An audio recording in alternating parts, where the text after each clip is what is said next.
Something remarkable happens when Jews show courage and stand up for themselves, not only verbally, but if needed, physically, against anti-Zionist bigots. There's evidence of this when we look back at the 2024 mass anti-Zionist hate protests and encampments at college campuses across the United States. Looking back at those racist encampments, one case really stands out, and that's UCLA. UCLA was the site of one of the most racist anti-Zionist encampments, but it was also the place where a group of Jews and their allies who wanted to stand up to the anti-Zionist hate movement decided that they'd had enough. They'd had enough of these Jew haters dominating the discourse and the physical space on their campus. They'd had enough of an administration that was cowed by this hate movement, afraid to enforce their own rules against these encampments and hateful demonstrations targeting Jews. These Jewish students stood up.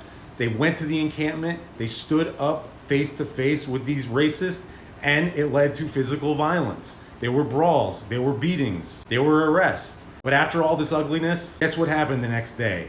The administration and the cops finally shut down the encampment. All it took was Jews standing up for themselves. Jews, when necessary, need to show physical courage as well as mental and spiritual courage. Fighting the anti-Zionist movement with our minds, with our speech, with our pens.